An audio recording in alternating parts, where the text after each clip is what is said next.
carrying another movie for you guys, and this was not a movie that I was initially planning on watching, but I ended up watching it. I'll get into why in a little bit, but that, of course, is the 1999 original Flatliners.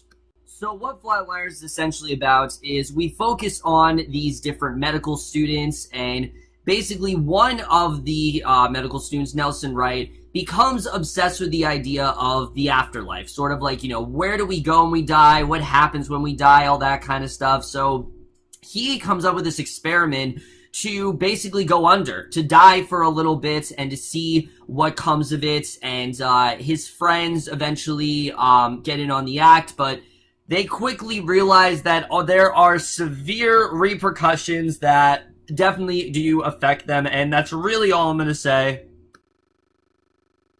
So, Flatliners, like I said, I was not planning on watching the original. In fact, when I saw the trailer, I didn't even know it was a remake. I thought that Flatliners was an original concept. I hadn't even heard of the original movie really till now. But when looking at Flatliners, to my surprise, I discovered that not only is it, was there another movie, but the new Flatliners is actually a sequel. Yeah, it's not called Flatliners 2 or anything, which I would understand.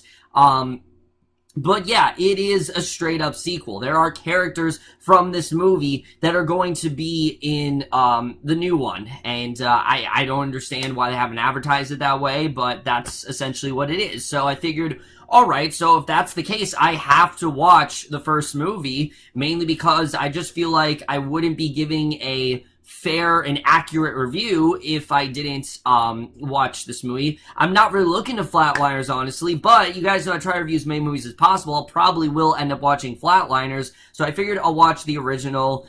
And after watching Flatliners, I have to say that overall, I really just found this movie okay. Flatliners is not at all a bad movie, but it also is a very messy movie. It's a movie that I think could have been really great, but there are a lot of factors that really do kind of deter this from being a great film or even a good film. But we're going to get into it right now, starting off with the cast.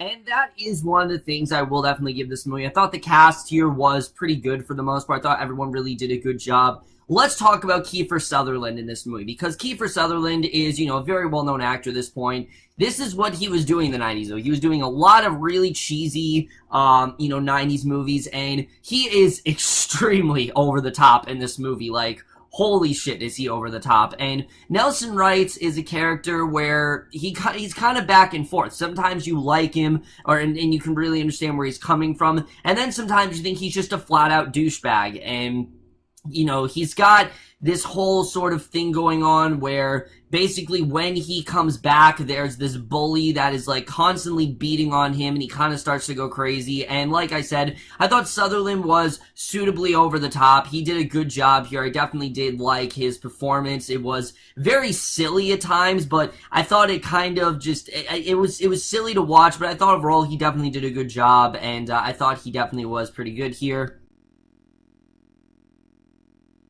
Julia Roberts as well, I thought was also really good as the character of Rachel Manis, who she is also going through a thing. It takes her actually a while to flatline, and I don't want to spoil what her whole sort of effect is from going under, but it's very well done. And there's a scene with her towards the end of this movie that I actually felt kind of emotional towards. She did a really good job here. For a while, I wasn't really digging her character. We'll get more into that in the writing department, but I thought she definitely was really great here. I definitely did like her as an actress. I mean, Julia Roberts, I haven't seen like a ton of films with her, but she was definitely really great here, and you can tell why she is, widely regarded as a really great actress for sure.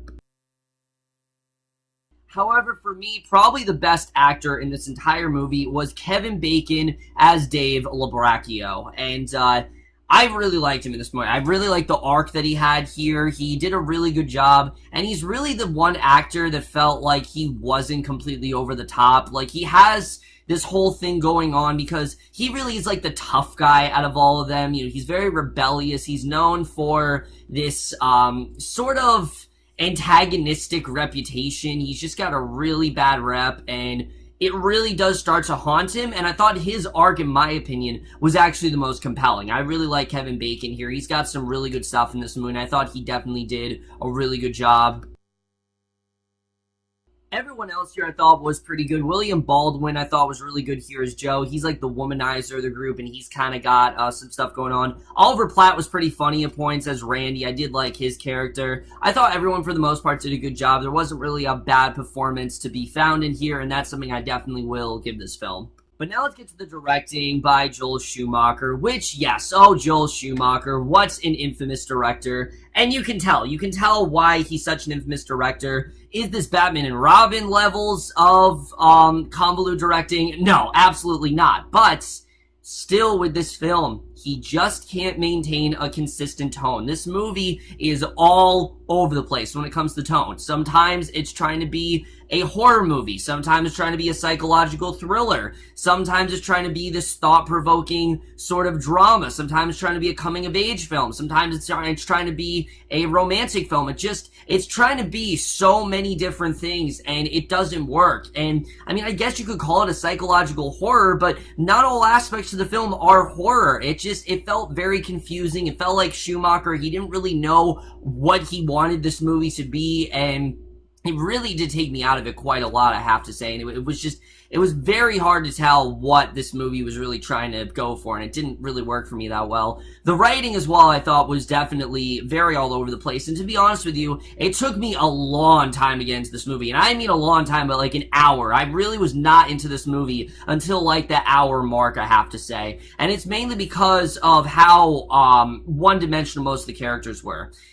Throughout the first hour of the movie, or I'd say before they actually do go under, they're very one-dimensional, boring characters. I really didn't care about most of them, honestly. It wasn't really till they came out of, going under, then I actually started to care about them a lot more, and I did think they did a lot of really good stuff with them. It's just throughout the film I wasn't really caring as much as the movie wanted me to, and I did think that was definitely a big problem here. Also, I didn't fully understand what the whole goal was, because they make you think in the movie that the goal is that they all have these sins that they need to kind of put to rest and get this thing off their chest, but they never really explain, like, why is this the one thing that's haunting them? Why is this the one thing that's really kind of hurting them? I mean,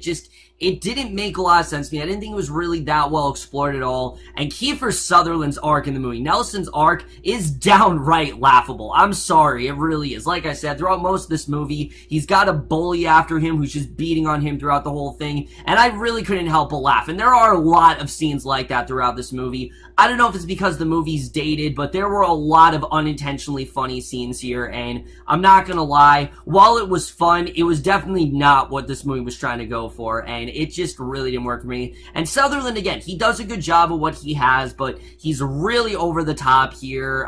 It's so unbelievable, and it was funny, but it really didn't work, I have to say. There are some scenes, though, for all the scenes that didn't work, there are some genuinely really good scenes here. Like I said, Dave, for example, Kevin Bacon's character, he's got some really good stuff towards the latter half of this movie involving this one girl that he bullied, and the way that he kind of comes to terms with that and tries to put that to rest, I thought was a very satisfying arc. I actually really like what they did with him, and Julia Roberts' character as well, her whole sort of thing that she goes through. Like I said, she's got this one scene, and I thought it was honestly really well handled.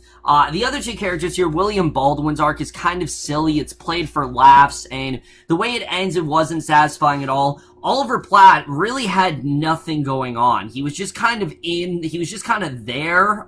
He had some nice wisecracks a few points. There were times where I was laughing at his character, but he didn't really have like an overlying arc, and it didn't really work for me the way I wanted to. And like I said, the way the movie's done, they don't really they don't make you realize, like, what is the main goal here? How do they really get out of this situation? The way the movie ends, especially, is just really confusing, and I didn't really know what they were trying to go for there, and it really didn't work for me. The cinematography, I will say, is great. I thought, honestly, it's a 90s movie, but it still looks fantastic. There are some great shots in this movie, and I thought it was definitely really great to look at, especially scenes where they're in the dream world. Again, it's a bit confusing because, again, Schumacher, he can't maintain one consistent tone, but it all looks good. It's all very bright and vibrant, and I think he did. But sometimes it's also very dark and gritty, and I thought he did a good job with the cinematography, whoever did it.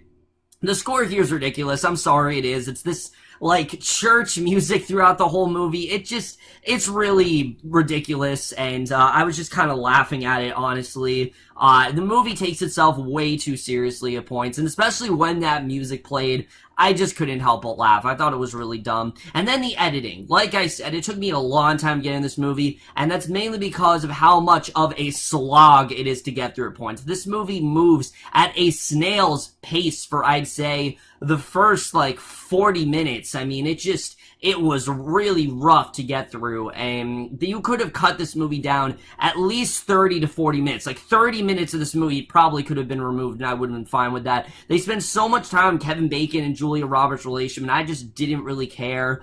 They spent time on all these other side plots that I really didn't care about, honestly. And I really feel they could have cut the editing down a lot. So like I said, there are a lot of things in this movie that I do like. I think there are hints of a good movie in there, but as a whole, it's really not a good movie at all. It's a very confusing movie. It doesn't make a lot of sense at times. It's got a hell of a lot of plot holes, and it's also very confusing as to what the main goal of these characters were, and you think you know where the movie's gonna go, but then in the climax, it just takes this really weird direction. The way the movie ends especially, I just didn't really understand what they were trying to accomplish. Flatliners is, a suitable film. It's a film that you could watch, and it's, nothing, like, horrible, but it's still a movie that I think could have been a lot better if it was in the hands of a different director.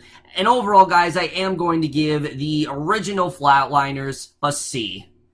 So overall, guys, we reviewed the original Flatliners. Let me know what you guys thought of this movie overall. Left your thoughts in it. I will be reviewing the sequel eventually. Don't know when that's going to be, but I will try to review it very soon. But that's it for this video. Hope you guys enjoyed it. Let me know what you guys thought of this movie. You have seen it. I will see you guys in my next video, and I will see you guys for that. Okay, bye.